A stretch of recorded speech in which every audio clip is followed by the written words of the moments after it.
Okay, ladies and gentlemen, I think I might have that centered up. Oh, okay. Well, if you're keeping up with current events, I've changed.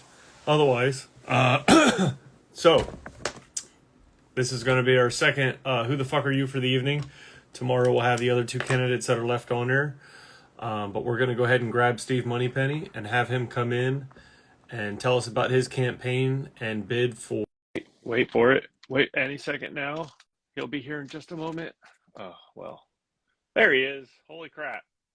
Oh, my goodness. Look at that guy. How you doing, Steve? I'm doing great. About 4 hours of sleep and trying to clean up flood stuff most of the day. Oh, well, it sounds like you got a good night's rest. Actually, I went to bed at 9 a.m., but... All right. Well, for those that are paying it or watching this, just so you know, the one of the main reasons I do this on Instagram Live is so that you guys get a chance to ask your questions. Down at the bottom there's a little plus button. Go ahead and hit that, and you can send me a question. If you drop off, at least I can ask your question. You can watch it later. I might not be able to keep up with all the stuff in the comments, so definitely send me a question with a little button at the bottom. Steve, so you're down to 4. So you and 3 other candidates. I've got a list of questions, mostly based off of the Q&A from the USPSA, the things you posted on social media and things like that. I'm just going to dive in. This is all about you and your campaign and what you think you can do for USPSA. So I'm interested to hear what you got to say. So I'll start this one off with, you mentioned in pretty early on in the Q&A that getting paid to be the president of USPSA will free you up to dedicate a lot of your time to making the sport better. That's awesome. That's noble. I got a question is like, what are you doing now that's actually helping the sport? So let us know. Well, I'm a match director of a pretty small match right now. I think I had 5 or 6 the last match or two. I've ran a 3-gun match at my club. And I don't know if people that I joke around, people that actually are part of a gun club get a great escape. They don't have to mow the grass. They don't have to weed eat. They don't have to pay the taxes, all that fancy stuff. So I do that. I pretty much do everything. I have a couple guys that help me set up. I think at my height, that was like around 30 shooters. One of the other clubs had about 42. We're in a pretty small area, and the feds actually classify us as a historically underdeveloped business district. So most of our people that are here that have any money spend their life on the road. Welders, coal miners, stuff like that. We're a couple hours away. So it is pretty hard to get people out to shoot. That's one of the reasons why I picked up the Steel Challenge part of it, because you get a lot more youth, and it's something you can do with your family on the weekend. I'm currently working on a few documents to get things going for, basic marketing and stuff like that. Oh, well, we'll get on all that later on. Yeah. I don't want to escape too far. So I'm match direct. I work matches when I can, and try to make sure that as many people know about practical shooting as they can. Well, let me ask you that then, because you mentioned that you got your CRO. You got your CRO pretty recently, right? Because you just attended some of the seminars. Yes. So, what have you been working for major matches up to this point? Multi-gun mostly. Mostly multi-gun. So, USPSA multi-gun or multi-gun as far as like multi-gun? Yes. Okay, so I worked the USPSA multi-gun nationals. That was right after I got my CRO, but I worked it as an RO. I'll pretty much do just about anything on the range, from pick up brass, sweep the dirt around in circles, all that stuff. So I'll do whatever I can to help out. Sure. The West Virginia has a Mountain State Championship. It's in its 5th year this year, I think. I've worked all 5 of those. I've worked various opportunities, kind of a sponsor coordinator and assistant match director, to make sure stages were good for the West Virginia State Championship, which that ran for 2 years. And then our match director, who worked for Bombardier, which is an aircraft place, got transferred. So the major match there went away. Oh, okay. I didn't have the time to pick it up. So prior to that, I worked with Kyle Ferris, who is a previous Area 5 director and great CRO and match director. So during that, I've worked think about 5 or 6 area matches. Now we're talking this is before Bill shot. Well, so, but I mean, to kind of make a synopsis out of this, I mean, you've helped out at the major matches near you, and you've worked nationals. Is that about sum it up? Yes, I work multi-gun Okay, nationals, not USPSA nationals at this point, and I've also worked 3-gun sure. nationals. Well, USPSA multi-gun nationals is the one you worked, right? Yes. Okay, right, yeah. And then local area, section and area championships. Yep. You said you did assistant match directing there? Um, for the West Virginia State 3-gun championship, yes. Okay, all right. What was like the most challenging part of doing that for you? In all honesty, getting all the cats in a row. So the biggest part of ducks will line up, but cats won't. I got you. Exactly. Herding cats is a terrible thing. Ducks, I've got a duck that follows me everywhere. He's awesome. I don't have to go looking for him, but mainly I did a lot of the sponsor coordination for it, and tried to bring in other people to RO. Hey man, we RO this, Sure. Try to drag those guys in. The other guy. Well, I don't want to go. I don't want to go too far into it. So just I've got like 2 pages of questions to ask you. I don't want to. I've only got an hour. Than last night. Yeah, this isn't one of those interviews. I can only go for an hour. So as far as major matches go, one of the things you brought up was wanting to. Let's see. How do I want to ask this? So explain your goals as far as getting the national championships within driving range every 5 years of most people. When I first started shooting, and for a few years thereafter, the USPSA Nationals was done on a bid process. So ranges would bid on doing that match, and then it was determined if they had the facility to do that match and the match directors and ability to kind of put on that match. And that is something I would like to, I don't want to say go back to, but I would like to entertain that idea again to see if it's plausible. Right now, I just went to World Speed Shoot, which is the exact same drive as it will be to Nationals. It's a 12-hour drive for me. Basically get up at 4 a.m., drive all day, get there, shoot the next day. The 5 or 6 hour drive, basically, if you could separate it to every area within 5 years, I feel that it would give a lot of people the opportunity and chance to shoot a nationals. And the reason I want to do this is because what really hooked me in the sport was shooting in Area 8. Now, I didn't jump in and shoot like 6 area matches the next year. I shot like 1 area match the next year and then nationals. Then when I got to nationals, it was amazing. I got to shoot with all my heroes, learn all that stuff, and see what a national championship is like.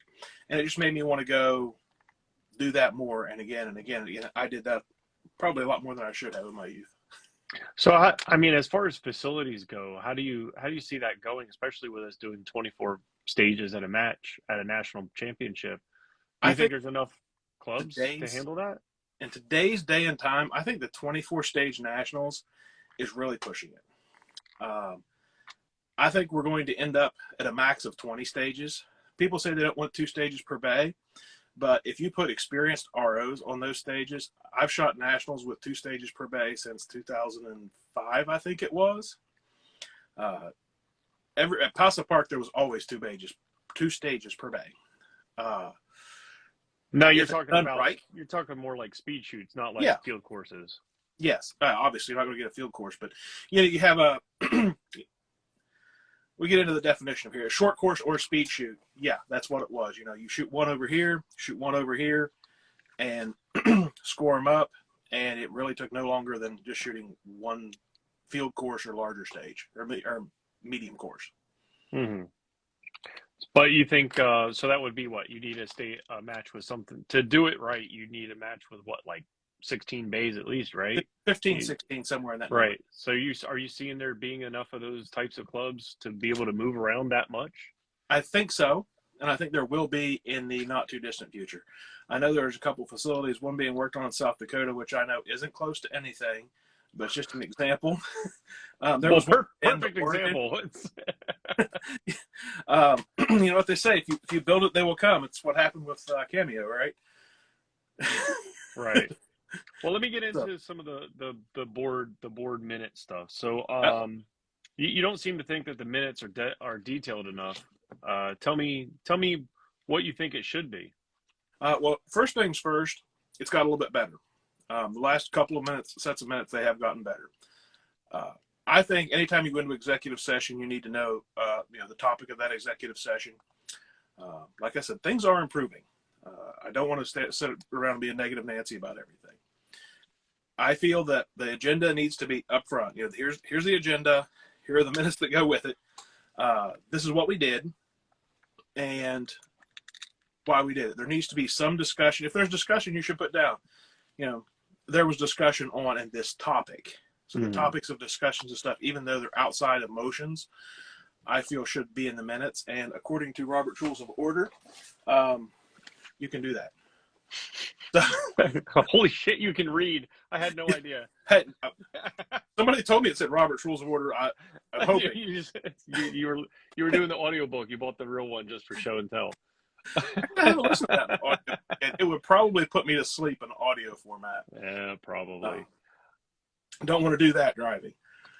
So I feel that they could just use a little bit of massaging so that people know what's going on out there. And as part of that, instead of it just being there, if people, post the agenda a week in advance. I'm required to do that for two of the boards that I serve on. If I don't get it done a week in advance, I'm not sure what happens. People just get really gripey at me right now, but I've not failed that more than a time or two. But you can get thrown off the board for stuff that is required through the state of West Virginia. Sure.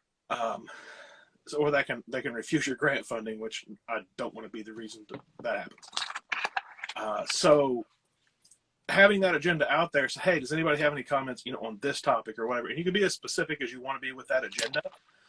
And that is one of the important things that is the exact job of the president that can be done.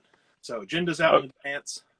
So the agenda is out in advance so that you can have comments on what the agenda discussion is ahead of time. Is that what I'm understanding? Okay. All right. If you want to drop a line to your things, this kind of goes into the whole meeting thing. I'm not saying we should live stream the meetings, but I'm saying that people should be able to be there. I'm all for Hold on. Let's back up just a little bit, because you are saying you want to live stream the meeting. You're saying you want to promote it. I'm not saying we should. Let me put it that way. I'm for it. I'm completely for it. But how would you feel if you were sitting here in this podcast and I'd like to say, Bill, I'm going to go into executive session. See you in a minute. Click.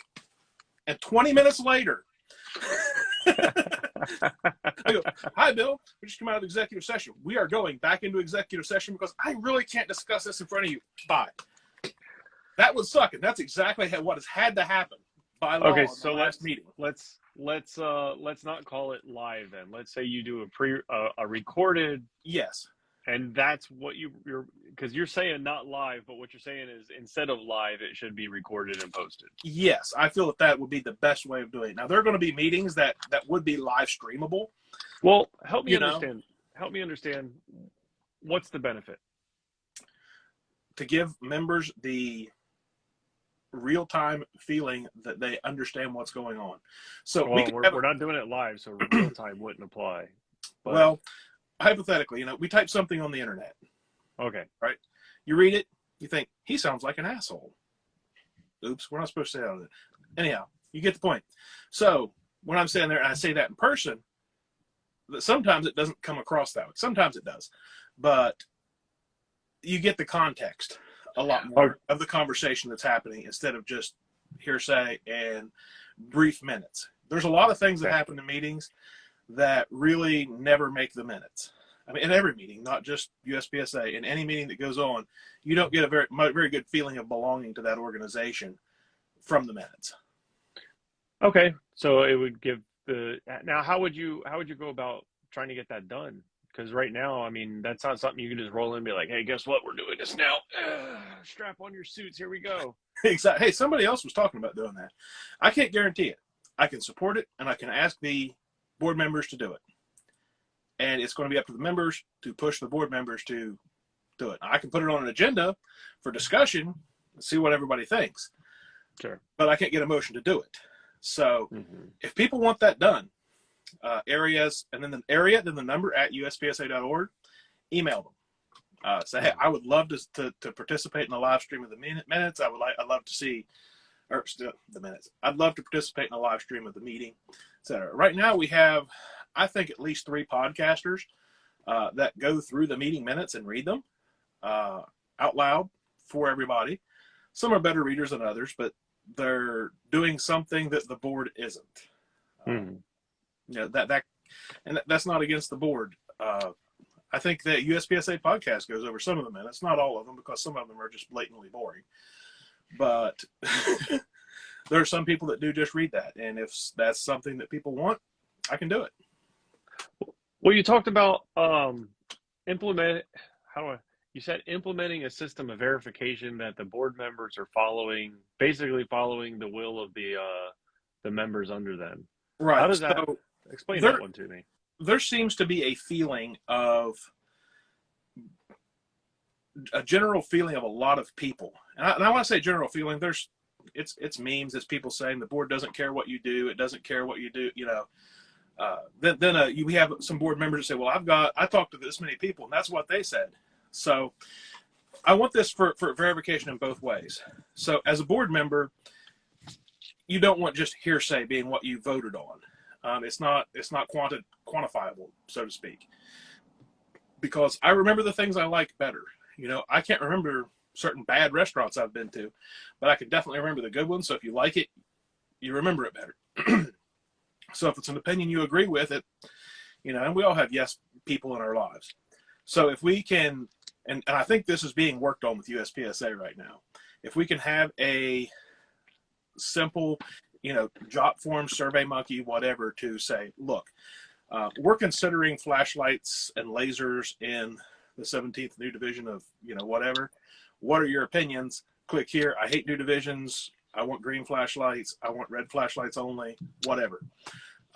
So that way, that data is something that each area director has. It will be tied to your USPSA number. And it's not going to be something that would be something where they, look up your number and hate you on it. But you'll have to be a member to comment, and you have to be a member to vote. And it should be cheap to free. There's nothing really free when you figure out someone has to put the time into creating the form. But if you do that, then it can be one of the things that the area directors can lean on to base their decision. So when somebody says you didn't listen to me, and you can say, actually, 76% of the people said this, I feel that it will help bring clarity to some of the decisions are made. Okay. And your vision of implementing that is through the USPSA website? Yes. Okay. All right. I feel that's the only way to do it, because we want it tied to our members. I did a couple of surveys. I got a lot of heat for those because, well, you can't even prove that they're members. Well, no, I can't, because I don't have the access to do that. But if it's something you click on after you log in or something like that, that's a completely different story. So what surveys are you talking about? You've done some surveys? 2-3 months ago, everybody was, when the big hoopla was when World Shoot should be for the World Speed Shooting Championship. I think when the Williams sisters posted how many nationals, that they thought it would be terrible to have one big nationals or something like that. So I posted a survey, and most of the people seemed to want about 2, but they're only going to shoot one of them. But they want to see 2 of them, and I think one of the reasons of that is they're hoping that one of them will be closer to drive. And that's the way one of the breakdowns was done in the mid-2000s. You'd have a low cap and a high cap, hypothetically. I know one hypothetically. There was a high cap and a low cap. One was in Bend, Oregon, and the other one was in Area 8. Was it one year or next year? East Huntington Practical Shooters actually hosted a national one. And there was one in New Jersey also. Of course, now things have changed a bit. I don't want to go to New Jersey. I'm not advocating that. Can we edit that? But, yeah, we're going to edit a live. You can try. But no, I'm not advocating that we take things there. But I'm saying that it was something that was done, and I think it worked out well for people that didn't want to travel.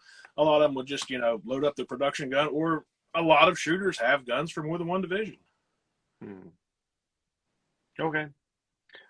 So um, you've taken the CRO class recently. Was there any other classes, or is it just the CRO class? I took the RO class because it had been a few years since I'd taken it.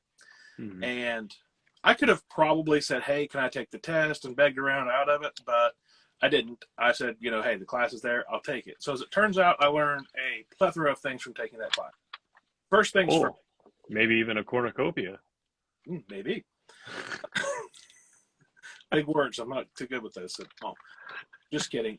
So one of the things is how much different it was. When I took my first RO class and my second RO class, it was, these are the things that we need to penalize shooters for in a list.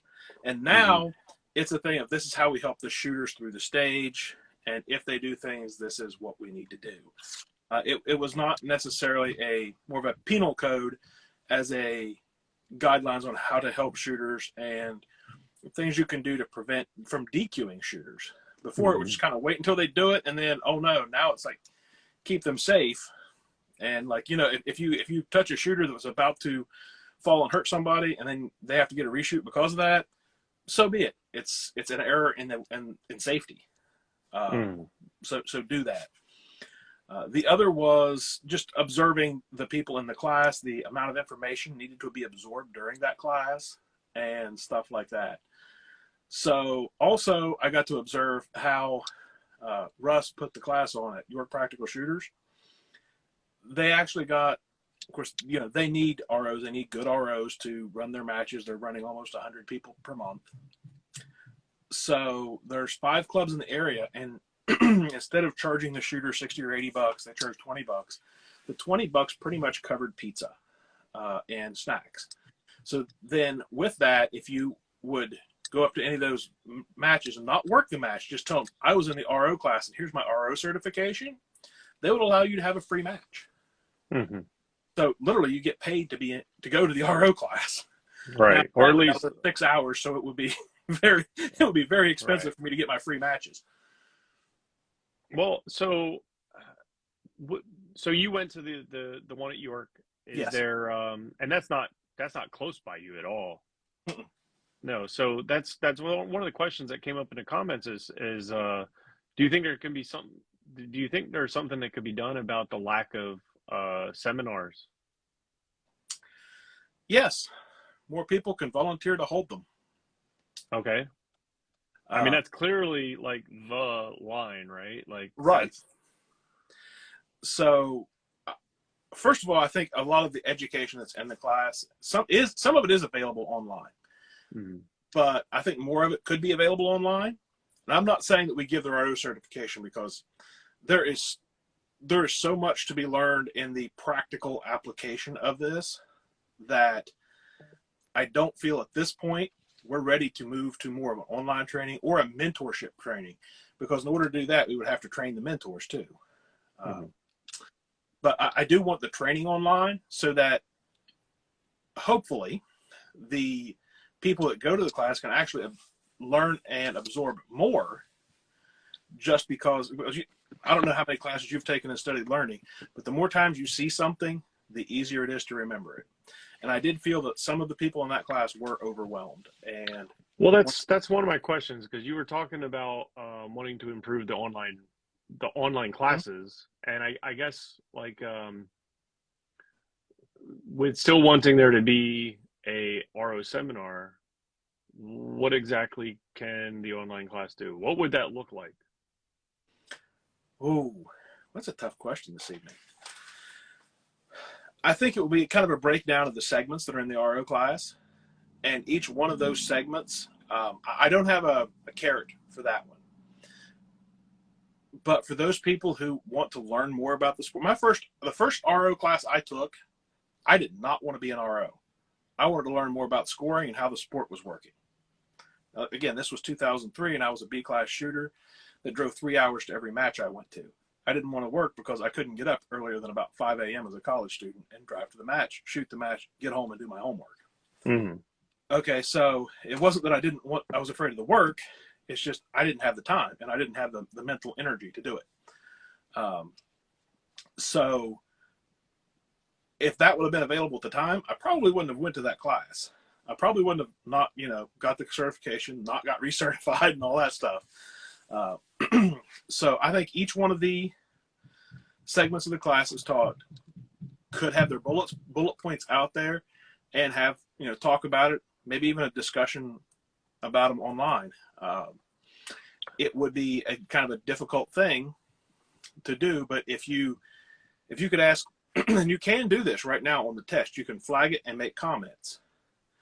But if we had something, that you go through the class and you type that in, and then it just be like an email type thing where one of the instructors could sit down and answer that.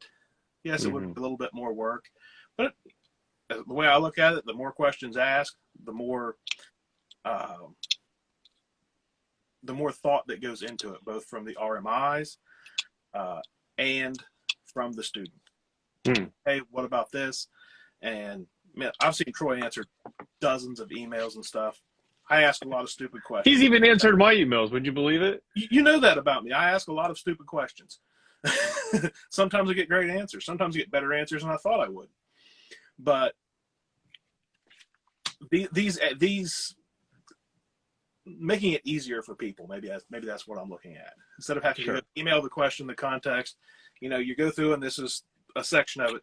I mean, a 50-question test altogether, that's fine, but it kind of mind numbs you after about 6 questions, and then you got to go find the answer and look it up. You're kind of like a hamster running on a wheel, not, a horse trotting through a field. You're not paying attention to all of it. You're not there to absorb it. You're just there to get the answer and move on. I think if there could be a little bit more discussion with that, we could have some better quality answers. Okay. I mean, you're dipping into the DNRY and their curriculum like quite a bit there. Like I said, suggestions. I'm not jumping too far, but and I will say the board of directors governs DNORI. And I'm not talking about governs as in you have to do this, you have to do that, but can we budget so much to help with this project to do this, and assist them, so to speak. Sorry, I'm not listening when I look down. I have my notes. You're fine. I need to go and read my notes. I have mine too. So the next, I saw that. I had to go and update some questions because that had gotten posted while I was writing these. So I want people to see it. That way, if they had questions about it, they could ask it. It was scheduled for like Monday or Tuesday release, so I just said the heck with it, went ahead and posted it. Yeah, that was a good idea. It gave me a couple more questions to ask you anyway. So you talk about potential members. So being like Joe Blow that went out and bought a gun. Needs a place to come and learn more about the sport. That you specifically say they need a landing page. Is that not the USPSA.org website? You been to it? I have been to it. Have you? Yes. No, I'm just playing. But yeah, so explain what you mean. Okay, so we go to USPSA.org. It's for our members. It's for the people that are already there. It's got a lot of information. There is the Find a Club and all that stuff, which is great. But we also have to look at the attention span of the average surfer on the internet. You're looking, I know I'm using some old terms. Sorry, I was logging out of USPSA while you were talking. Go ahead. So as we do that, we don't get to see anything cool. Throw some splash videos up there. USPSA is the world's premier shooting sport, and you see somebody running and shooting. And I love JJ and a lot of our top shooters, but if you watch JJ Racaza do something in your mind and your heart, do you think you can do that? Well, it's like watching Ninja Warrior and be like, I could totally freaking climb that wall. Oh, exactly. One of my favorite was that Jennifer, what was her name, Travner or something like it. She goes by Mini Ninja or something on her Instagram. Oh, you're going way off topic here. But yeah. You watch somebody, oh, that looks easy. Oh, crap, I can't even hold myself up to this wall. What the hell? So basically, a page, it shows a few different clips of people shooting, stuff to do that, like what they're going to see. Like if you were to walk onto a range, that's what you would see. By the way, one of those videos already exists. We paid for it. There are advertisements on Shooting USA. And they're also on the YouTube channel. And they're in the board. think it was Jake that did the presentation. Jake Martins did a presentation to one of the annual meetings. About Steel Challenge? There's one for Steel Challenge. There's one for USPSA also. The recent one with Jake in it was a Steel Challenge one. Yes. Okay. It was in one of the annual updates, and the links were to that in the minutes. Mm-hmm. They were attached to the minutes. Our presentation, a link to the presentation was in the minutes. The video was in the presentation. Okay. But see, I want to make that stuff easier to find. Like, what is USPSA? ? Boom. We got it. Right. And I think there might be a disconnect. If you only ever log on to the website through your USPSA number, it's always checked in, then then you're right. You're absolutely right. You're only going to see the member side of, it's already unlocked. You already get to go look at all the board minutes and all that. But the splash page actually, I don't know when it was updated, but there is a what is USPSA. You click that, you get a video, and JJ isn't even in that video. It's from the 2019 Nationals, actually. It looks like when it was filmed anyway. I don't know when it was. One less thing to do. Let me check that on the. Yeah. So when you get a chance, go there and check that out, because they do actually have that as part of the main page of USPSA now. You only got to click one button, but it's like it literally says, "What is USPSA?" and you click. That's awesome. Yeah. So just trying to keep up with the changes that are being done are a challenge sometimes too. And I'm trying to make a thing of keeping up with all the changes. And I put this together a couple of months ago. I gotta give major credit. Everybody wants to gripe and complain about what USPSA is doing. We listened to that for 3 hours last night or more. So, okay. Oh my God. I knew it felt like a long. Anyway, the thing is, these guys are out there. They're working hard. Most of them are terribly overtasked, and this stuff is happening. Like I said, I think they're working on this. I think they're working on that. Well, it would be cool if I could know that they were working on some of those things. But again, that takes time and effort to tell people what you're working on. Sometimes you want it to be a surprise. I understand that. So there are a lot of things that are already in the works in every one of the candidates' plans and platforms that either the candidate doesn't know or it's already happened, much like the one at PSA. So it's ever evolving, and we have to be also. So moving down this road of ideas and things like that. The other idea I saw of yours that was pretty interesting, I wanted to bring up to this, is the flyers. So explain the flyers to everybody. Okay, so, and I know there's things with our tax status and the 501c3s and all that about who can advertise for what. But either us supply them or one of our vendors supply them. For instance, I'm sitting underneath a Palmetto State Armory banner that was part of the Multi-Gun Nationals. Palmetto State Armory probably ships more guns than just about anybody else out there, maybe 2 or 3 other people. We are also partners with Ruger, Sig Sauer, Federal. Federal has our logo on every one of their boxes. So could hypothetically, and I said this in another podcast about 4 hours ago, so it is duplicating myself.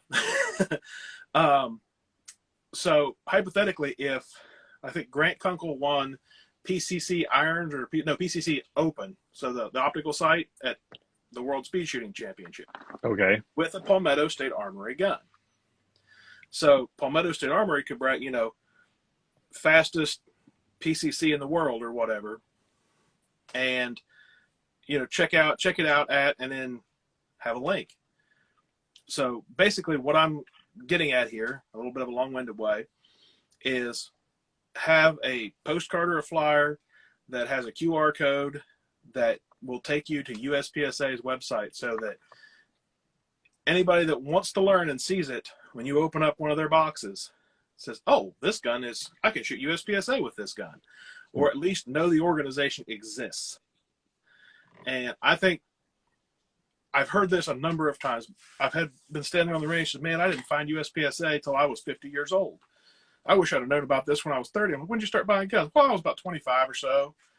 You get a job, you get some income. I'm like, oh, well, you start wondering, well, why didn't they find out about it?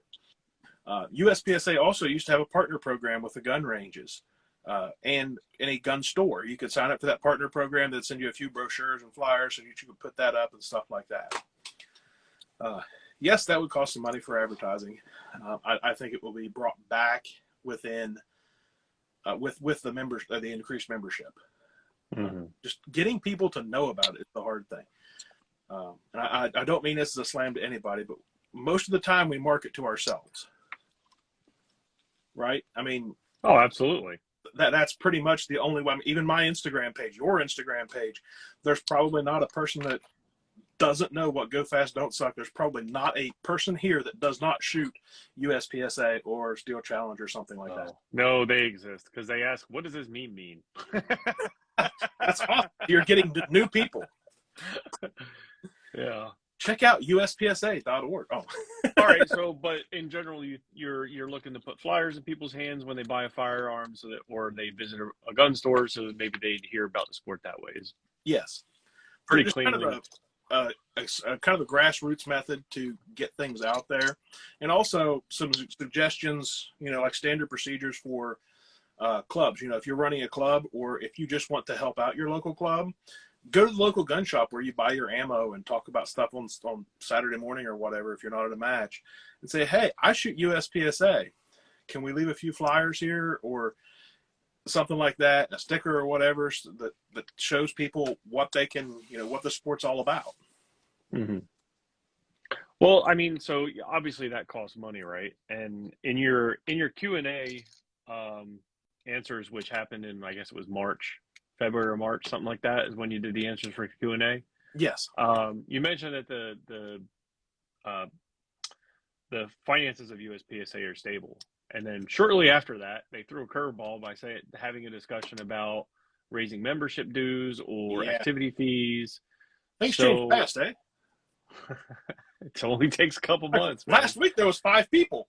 Oh, right. So, what is your let me read the way I wrote the question and see if it makes any more sense there. Okay. So the way I wrote the question is: do you see the past few years of deficit budget and discussion on raising dues as needed? Do you see that the raising dues might be necessary? This is going to be an unpopular opinion, maybe. First of all, I do think in the future dues are going to have to be raised. I don't feel that is something we should be doing this year. Maybe this year making a plan for 3-5 years down the road. I was a member the last time that dues were raised. I think it was 03 or 04. It went from $35 to $40 or $45. I'm a life member, so I've also heard people say that we need to raise the life membership, which, of course, depending upon if membership dues are raised, that's something to look at. I think the first and foremost thing that we need to look at is what can we do to save money. I don't want to get too deep into the USPSA finances discussion, only because I'm not educated enough right now to be completely competent in it. Well, I wasn't going to ask you about USPSA budget. I know you haven't been a part of the budget, so I'm not going to go down that road. But just whether or not you think, but you're saying you think the raising the dues might be necessary in a couple years. I mean, what I understand is we've been running a negative budget for the last 3 years. Do you still think that we're going to need to wait a couple more years to get that figured out? The last 3 years should not have been a negative budget the way I'm currently understanding things. And some of this was stuff that was said at the members meeting that I'm basing this on. I thought that would be out by now, but maybe it is out. Maybe I've missed it. Mm-hmm. But the in-person members meeting that was held at the World Speed Shooting Championship, they did talk about that. And the last couple of years wasn't necessarily a negative budget. We got help from the PPP loans. And a couple of years prior to that, we were pretty high up on the dividends. Maybe I should say, I'm not sure if it's dividends or just the income from some of our investments. Right. So, to my knowledge, it hasn't really been a negative budget those years. I do know we're looking at a little bit of a downturn in membership this year. And if you have any stocks, you understand what's happening with that market this year. So, like I said, we definitely need to look at it because everything else has increased. Mm-hmm. But before we start looking at that, I'd like to challenge our board members to look at where we can cut expenses before raising. Okay, so before raising. that's why you're That's saying the a couple of important years, part. because you think there's fat to trim there. What And if we're lucky here, the downturn of the economy will get better. And I'm not going politics on this. I won't let you anyway. Yeah, I don't do that on. I just don't do that. Sober anyway. So I don't want to get into the politics part, but if we can manage to increase our membership numbers over the next few years, I do feel that it is something that we could possibly not have to do. Again, I don't have all the numbers. Well, you talked about wanting to reduce membership turnover. Yes. So why do you think we having a large membership? Why do you think members are leaving in the first place? I don't have a good answer to that. Well, you talk about wanting to reduce member turnover, but so at this point, I believe, and I'm quoting other people's numbers here, so and my memory of those numbers, so that might be questionable as well. We're looking at a 3 to 4 year turnover generally. One, that's how long it takes a lot of people to figure out how high their skill is going to be. I mean, how many guys do you know that get into this sport and they think they're going to be the next Rambo? They come out, man, they hit a few matches and they're going to do great, and then they suddenly get to where there's some good shooters, and oh goodness. One of my students and close friend of mine was that way. He came in, he was first or second at his first like 3 or 4 matches. Man, he thought he was awesome. And he showed up to a practice session on a range with me and realized that his 2-second draw was not that good. He was just naturally young and athletic. That's pretty spicy for C class. So yeah. I mean, but as far as reducing turnover, how are you planning on keeping those guys? If that's like a big portion of what you think is going on, how do you plan on keeping those in the sport? One of the first things I want to do is hopefully reduce the drama and make things more upfront so that people are happier, so to speak. Well, hold on. Now, you just said, I'm not trying to be comfortable. I'm just trying to get an answer. You just said that they're leaving the sport because they've figured out what their skill level, and now it's about the drama. Well, but at the time, I mean, when you first start shooting, you start learning a lot. And as that learning goes on, you either go up to bigger matches or there's other things in life that come in and take you out. I'm saying probably 20 to 30% of our turnover is not going to be fixable at all. But if we can get these people to be more invested into our sport, they're less likely to turn over. Maybe that's a better way of putting it. I don't always put things the best way the first time. So if even I know a lot of shooters that are, and so do you, that are B and C class shooters, and I'm barely an A class shooter at this point, apparently, with my scores.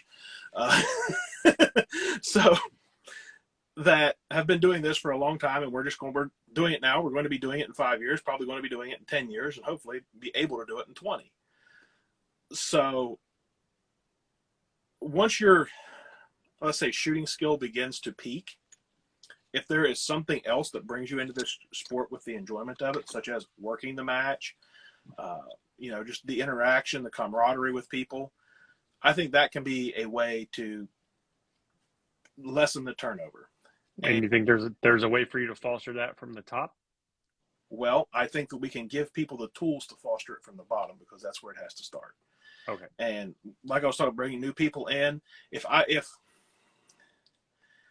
it's like we're a secret organization, nobody says anything about USPSA until somebody, and then, oh yeah, I tried that 5 years ago.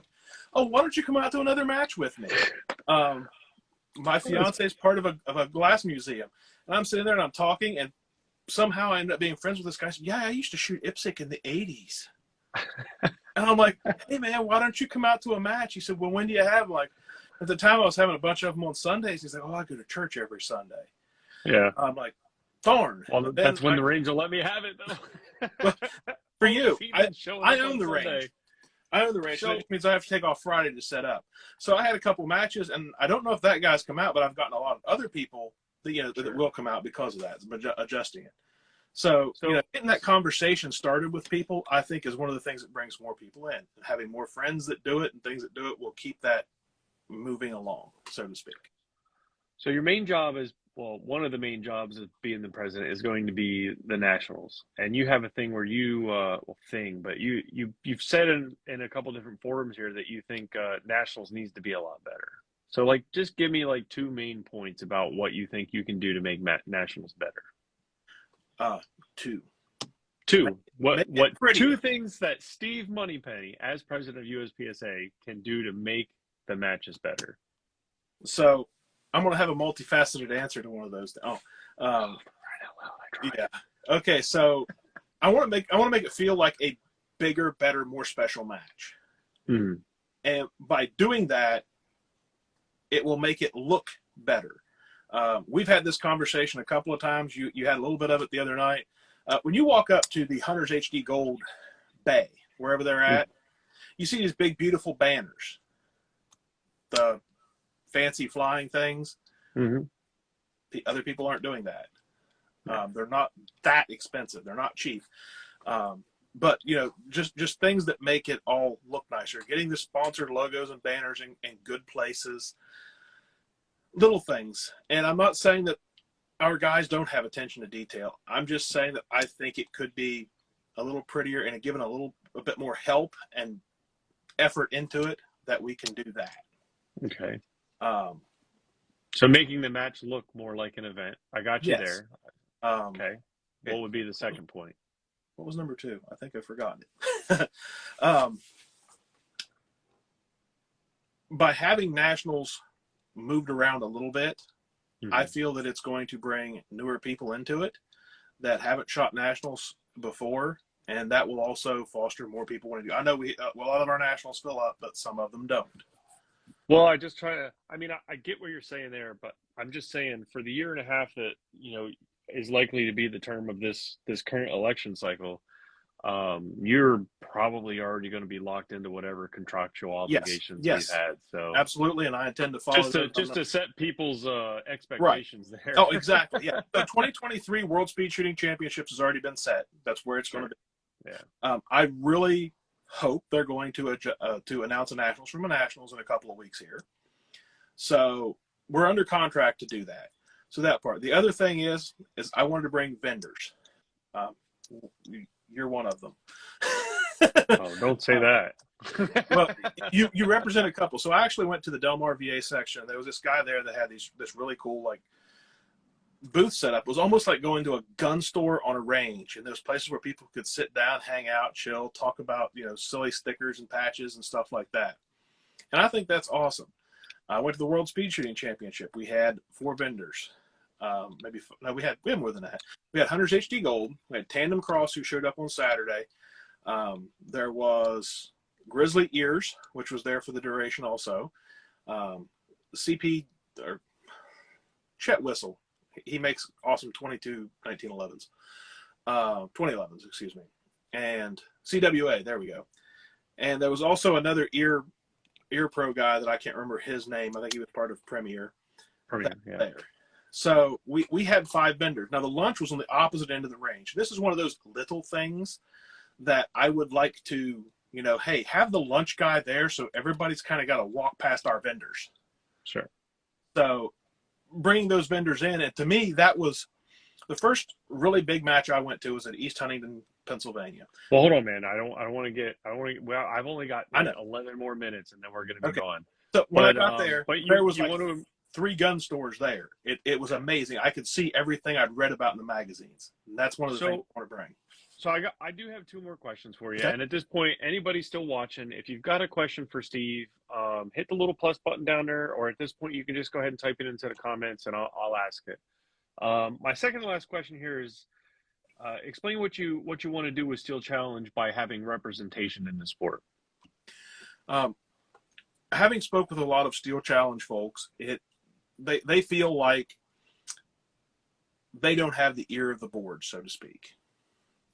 And if that is a representative that just goes and talks to their section, see, Steel Challenge does not have section coordinators, and I'm not saying we should create them, but these are folks that could work closely with other USPSA staff members to make sure they're not stepping on each other's matches, if you have a section coordinator, just ask them. It doesn't have, hey, when's the section match going to be? Or, are there any other Steel Challenge matches that I'm going to be running over? Or to the area director. And that way there is somebody that you can talk to, which anyone can talk to their area director also, to make sure that they do that. Now, this is one of those things that was I've harped on committees for 2 years. Because that's something I think is one of the huge things for a president to do. We now have a Steel Challenge committee, so I will continue with that and possibly expand it. I'm not exactly sure who everyone on that committee is. I know Zach Jones, I believe, is the head of that committee. As the president, I would also be on that committee. So just to basically an outreach to make sure that the people of Steel Challenge, the competitors, feel that they're getting a fair shake. I feel that they are. I've shot a few Steel Challenge matches. I feel that we can do a few things better for them.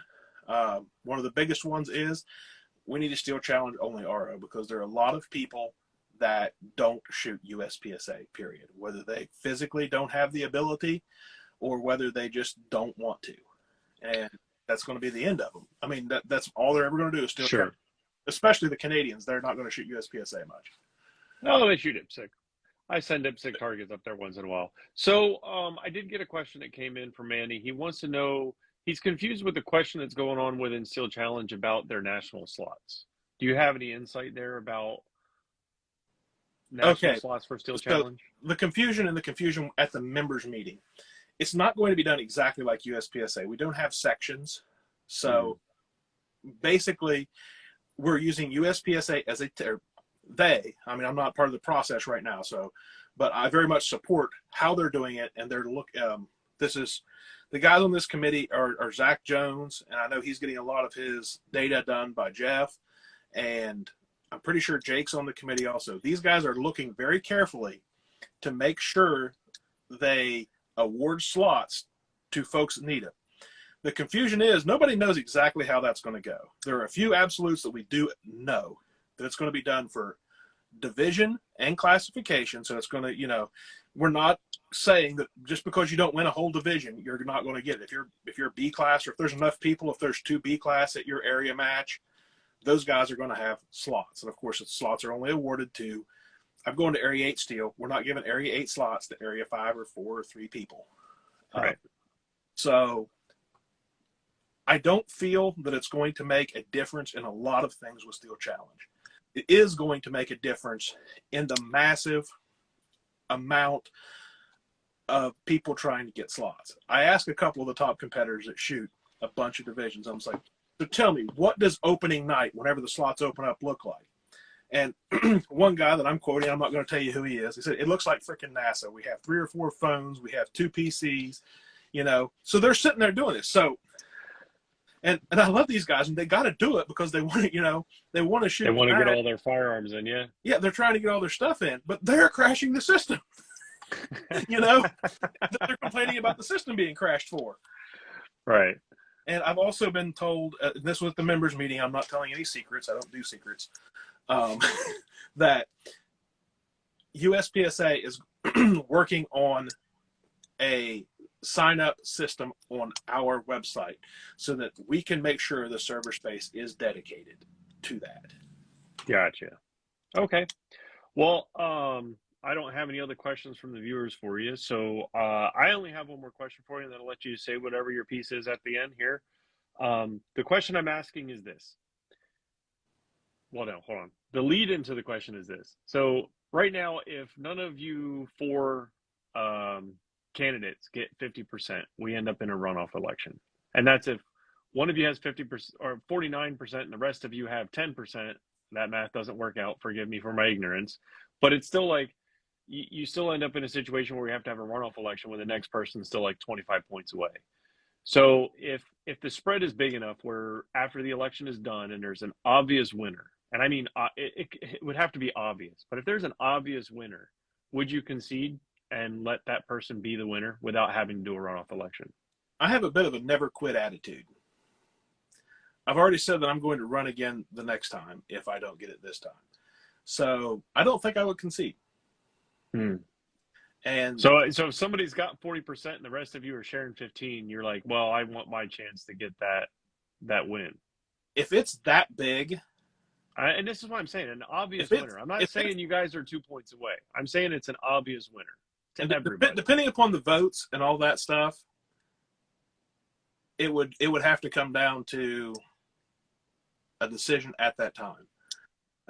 If I'm just going to say hypothetically, if one guy gets like 40% of the vote and I have 10, I'm not going to be an absolute ass and say you need to spend $30,000 and keep Sherwin in that position for the next 6 But that's why I'm asking you guys this Yeah. question, because that's exactly what's going to happen if it turns out that way and there's no concession and you guys stay in the race. So if it does turn out that way and we can save the $35,000 we shouldn't have spent the first time for a month. Right?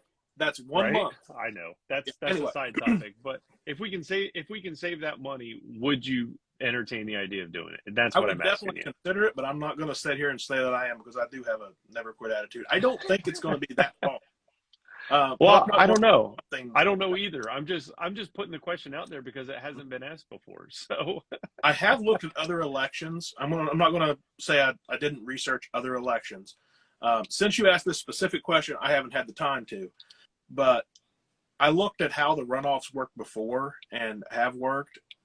And I also had a chat with Sherwin about this, just hypothetically, about possibly even changing future USPSA rules because of the massive expense of having a special election.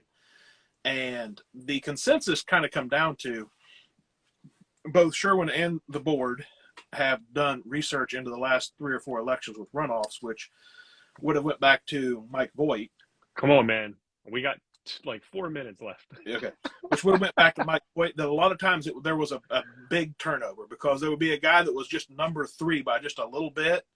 And then number 3 and 4 all voted for this other dude. Right. So then the guy that was the popular vote getter in election 1 was the loser in election 2, if that makes sense. Oh, I understand. But, the idea of having one election, pick your best candidate, and let's go with that. That's kind of where I'm at. That's what I'm asking. I like that. And if we'd have done that from the beginning, I'd fully support it. All right. So there we are. We've literally got like 2 minutes left. Is there anything else you want to say about your campaign and what you want the people watching to hear? First things first, USPSA is doing the same thing you are, which I think is awesome with their podcast. They're getting that out there. That should drop about sometime next week. My answers are pretty much the same. I'm a genuine person. If I tell you something, you can pretty much take it to the bank. I don't mislead people, and I definitely don't try to portray myself as something I'm not, which is the definition of mislead, obviously. You can reach me at www.stevemoneypenny.com. I'm open for questions anytime you want to. Via email, text, anything like that. My cell phone number is 304-266-1313. You can text me anytime. I probably won't answer you after midnight or before 6 a.m., but the text is there, and I prefer you don't call during those other hours, but if you do, leave a voicemail. You are about to get a whole lot of dick pictures. I hope not. So I may have to scan that. And I'll block you. Oh, just kidding. Don't block me. All right, brother. Thank you very much for coming on the live here, and this will be shared. And the same thing I've been saying for a while now is, man, look, guys, just get out and vote. You don't have to leave your house. You don't have to leave your toilet. Just sit there on the toilet, log into the USPSA website, and make your vote happen. Oh, yeah. So it's all just from the USPSA.org. Yeah, well, it'll be shitty for sure. But thanks, Steve, very much for coming on, and good luck with the election, man. Thanks for doing this. I really appreciate it. I think you're one of the handful of people out there that want to be a positive influence in our sport, and just keep doing what you're doing. All right, bud. Thanks a lot. Have a good night. You too. Later.